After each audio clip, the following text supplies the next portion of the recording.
No, I think if we were to do that, if we were to make that kind of change, I think we would have to change the way the Air Force promotes.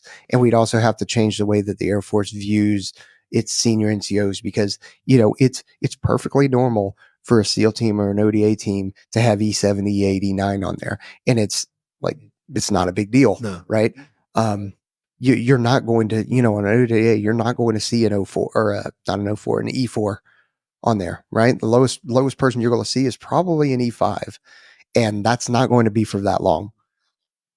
But this is So and we this would but this have comes to, back to like my historical problem with the military when I was in. Like was the frustration of progress is the military as a whole and the Air Force, we love to just use whiteout. Oh, we're just going to take out this word and well, look at us. We made good changes. Where I say, no, rip the whole page out, start over and do something start over. different. Like do something different and see if that works. And then if that doesn't work, rip it out again, try it a different way instead of going, okay, well, we keep failing. Well, we're just going to change this one little thing. We keep failing, but we're going to change this one little thing. It's still not working. It's like, no, you need to get some creative people in there that are like, I got some ideas. Well, so I think you do have creative people. What I think is, I think it's you have folks that don't want to admit they failed. I mean, how many times when you were, because I think you ran a JTAC program, or at least you were an I.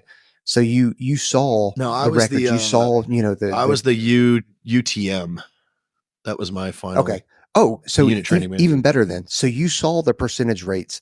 You saw this person has 24 months in, or 30 something months in training, and they're only at 50% or something No, like that. I So you saw saw I the saw the me slapping these things on a commander's desk going, this guy has failed 4 reevals, like we have to desert. And they go, well, do we?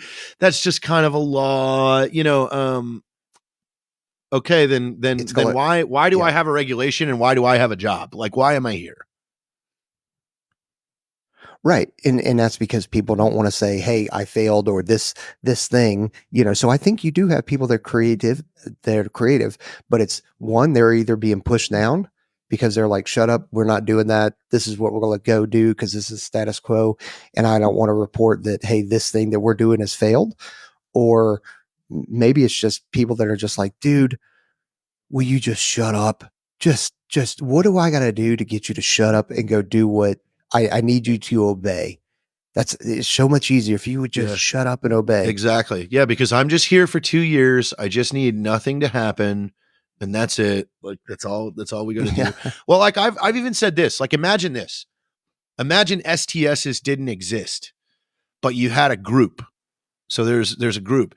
And imagine when you guys got out of the pipeline and you're an AST, you're essentially vectored to either green or blue.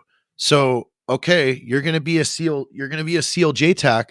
Well, you leave AST and you go report to SEAL Team 5 in Coronado and you spend your entire career there.